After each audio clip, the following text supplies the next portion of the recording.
Hi, and welcome to our new podcast, What's Happening to My Body. Our goal is to bring you knowledge and support you to understand your body, especially as we age. Before we get into today's episode, we want to take a moment to introduce ourselves and share a little bit about why this podcast exists. Hello, I'm Bea. I'm a nutritionist and I've been working with women for many years now. Through that work, I naturally became deeply focused on women's health, especially hormonal health. For a long time, our society has been obsessed with being skinny, and I bought into that too. I spent years chasing that ideal without realizing how much it was affecting my hormones and overall health. I struggle with hormonal imbalances, and honestly, it's still something I continue to work on and learn from. That journey completely changed the way I approach nutrition. And my goal now is to help women step away from extremes, look after their hormones, and feel strong, healthy, and truly their best. Not just on the outside, but from the inside too. And I'm Kat. I'm a qualified nutritionist and coach, and I specialize in gut and hormonal health. But most importantly, I am also someone who has lived through the years of struggling with my own body. For a long time, I had a really complicated relation with food. I dealt with disordered eating, cycles of restriction and control, and a constant feeling of not trusting my body.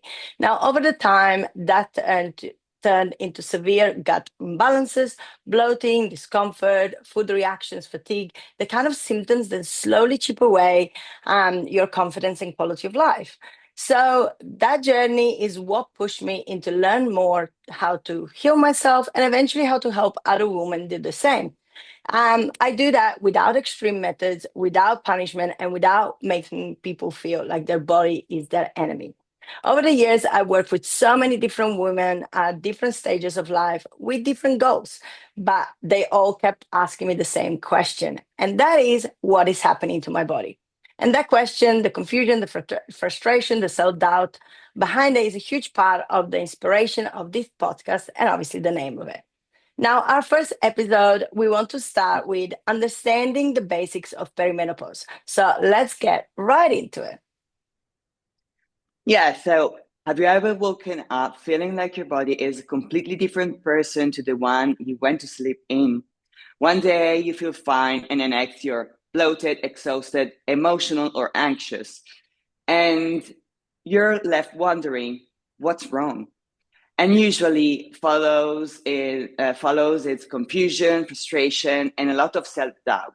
You start questioning your habits, your discipline, and even your mindset. Now, we hear that actually all the time. Things like, I haven't changed anything, but nothing feels the same anymore.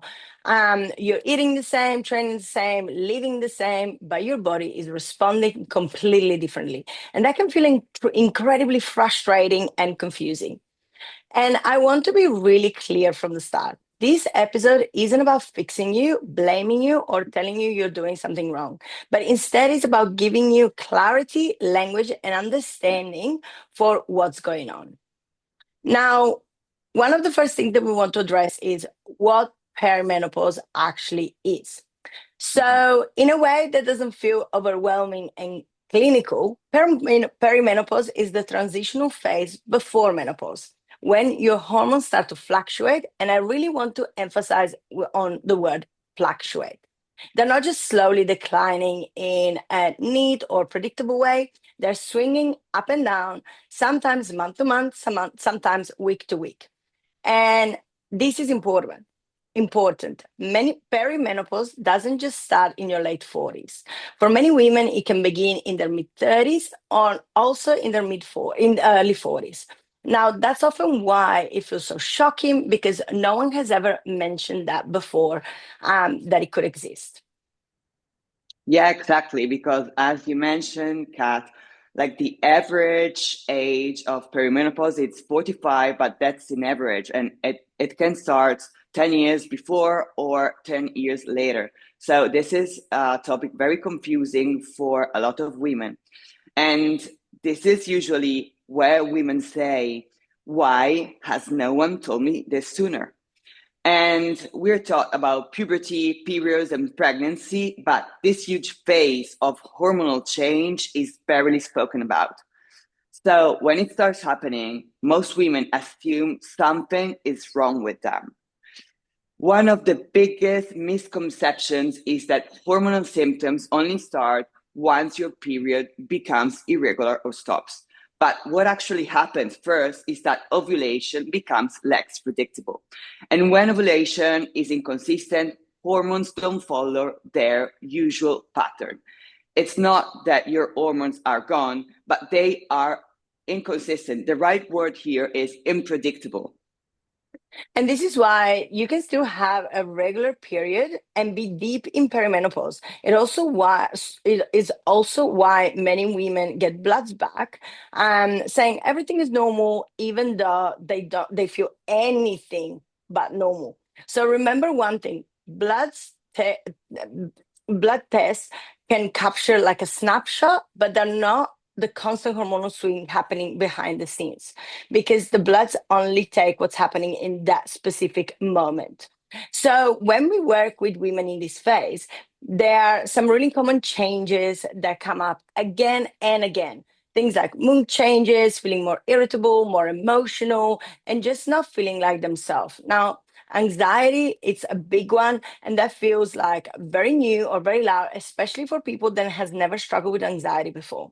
Bloating and digestive changes are very, very common, even with foods that you never had an issue before. Another big one is poor sleep. People struggle falling asleep, waking up, or they even feel exhausted, even though they've been sleeping all night. Another one is stronger cravings, especially for carbs or sugars, and their weight shifting, particularly around like the midsection. And not like sometimes they're also struggling they start putting on a lot more weight, or they start losing weight a lot faster. Yeah, and this is usually the point where women start questioning themselves.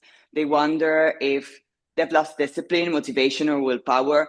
Some even start worrying that something is wrong with their mental health. But these symptoms show up in patterns. They're not personal failings. So we want to say this very clear. You're not imagining this. You're not overreacting. You're not a whining woman. And you are definitely not going crazy. So many women feel dismissed by doctors, by friends, and sometimes by themselves. And that can be incredibly isolating. Yeah, exactly. And I really want to enforce this. You are not broken or weak, and struggling does not mean then something is wrong. These symptoms are communication. Your body isn't failing you, but it's asking you for a little bit more support in a different way that they used to, really. So remember that it's really important to be compassionate, because your body is adapting. Now, one of the hardest part of this phase is realizing that what worked in your 20s or even early 30s, it's not working anymore. And that can feel so confronting, especially if you've always been very disciplined or relied on control to feel safe in your body. But the thing is, it's not about losing control. It's about learning how your body works now and learning what your hormones are doing at the moment. So you're working with them and not against them. Yeah, this isn't the end of feeling good in your body. This is the start of needing a new approach. And that approach can be supportive, informed, and realistic, not extreme or punishing. In this episode, brought up more questions than answers, and that's okay. This is just the beginning of the conversation. Absolutely, and we're so happy to have you here. Obviously, this was the first episode, and we just wanted to give you a bit of an overview on what's to come. Our next episode will be released next week, and it's all about getting deeper into the hormone roller coaster, why mood, energy, and sleep changes, so you can actually learn more about the deeper meaning of everything and how to actually make some changes that are more relative to your situation. So make sure to follow us on Spotify, and don't forget to follow us also on our socials at NutriFit Project, where you also find our personal handles and you can see some more information that we're actually posting up there. We're so happy to have you here, and see you next week. Bye. See you next week.